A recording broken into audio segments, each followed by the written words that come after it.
Angelou, born April 4, 1928 to May 20, 2014, was a famous poet, author, and civil rights activist. I Know Why the Caged Bird Sings is her most famous book, in which she wrote about herself and a coming-of-age story about a girl facing racism, insecurities, and sexual assault.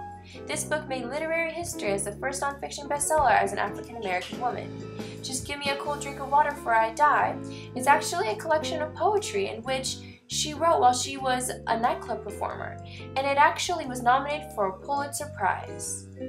On the Pulse of Morning was an inaugurational poem which was recited at President Bill Clinton's inauguration.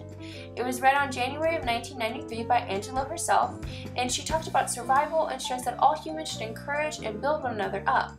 One of her most famous quotes is, "There is no greater agony than burying an untold story," which she said in I Know Why the Caged Bird Sings.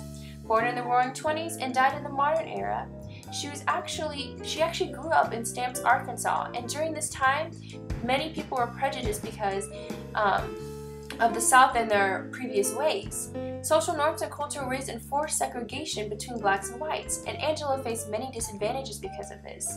Growing up, she felt unqualified and incompetent to do many things in life. She primarily wrote about overcoming the struggle she faced, especially from sexual assault and racism, and talked about the importance of family and personal dignity. Growing up, the World War II began. Franklin D. Roosevelt was elected as president, while Rosa Parks was denied the right to sit where she wanted to on the bus, all during her time.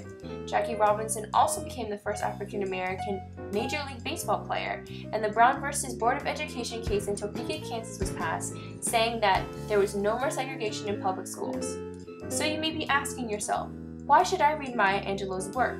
Well, first, there are not many accounts from young African-American girls and their retelling of stories with racial segregation and prejudices. It's extremely important to look at history through the eyes of those who experience it themselves, and her works are extremely special due to her young age, intelligence, and race.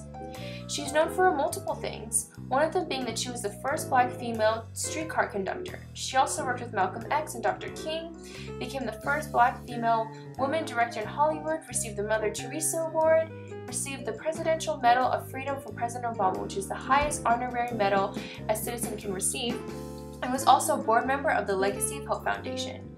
Over the years, her works have been read all across the globe on the